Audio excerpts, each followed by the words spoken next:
The Trump administration shipped around 240 people, mostly Venezuelan asylum seekers, to a supermax security prison in El Salvador after invoking the Alien Enemies Act and declaring that these people were members of Tren De Aragua or other transnational criminal organizations and stating that they posed a threat to U.S. national security. And just like the people sent to Guantanamo Bay, they did this without giving us the identities of the people they were sending, without any proof of their criminality or any proof of their alleged gang affiliation.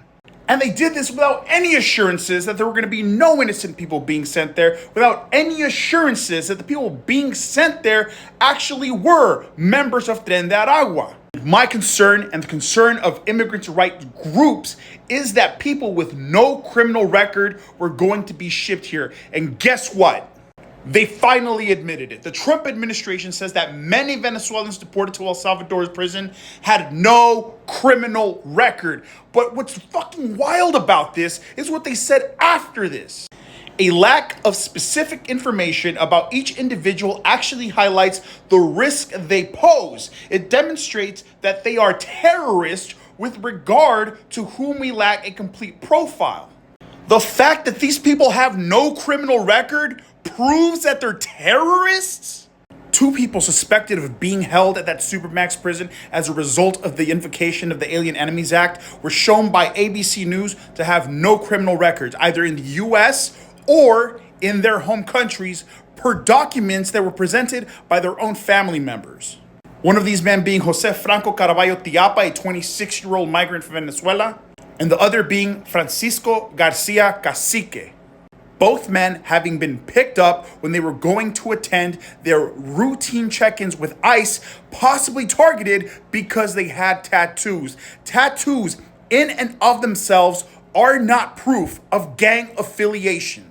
Let's be honest here, the invocation of the Alien Enemies Act has only been done to be able to deport people without giving them due process. It is a method by which they mean to expedite the removal of immigrants from the United States because Trump's mass deportation policy has been failing. They have not been able to meet the numbers that they wanted to meet, in particular because immigrants, asylum seekers, undocumented immigrants, and even legal immigrants are becoming more aware of their constitutional rights and how to protect themselves should they end up in a confrontation with ICE. Something that Tom Homan himself has been crying about because he has not been able to meet his deportation numbers. Because when his ICE agents stop individuals or when they go to individuals' homes, those people have been exercising their rights. And this is thanks to Know Your Rights activists and immigrant advocacy groups like the ILRC, who have been teaching our community what their rights are and how to exercise them. So in an attempt to boost their deportation numbers, they invoke the Alien Enemies Act in order to be able to label whoever they want as a gang member, as a criminal, or whatever, and thus expedite the removal by violating their rights by not giving them due process. These policies are not about law and order. They're not about keeping Americans safe. This isn't about national security. This is nothing but xenophobia through and through.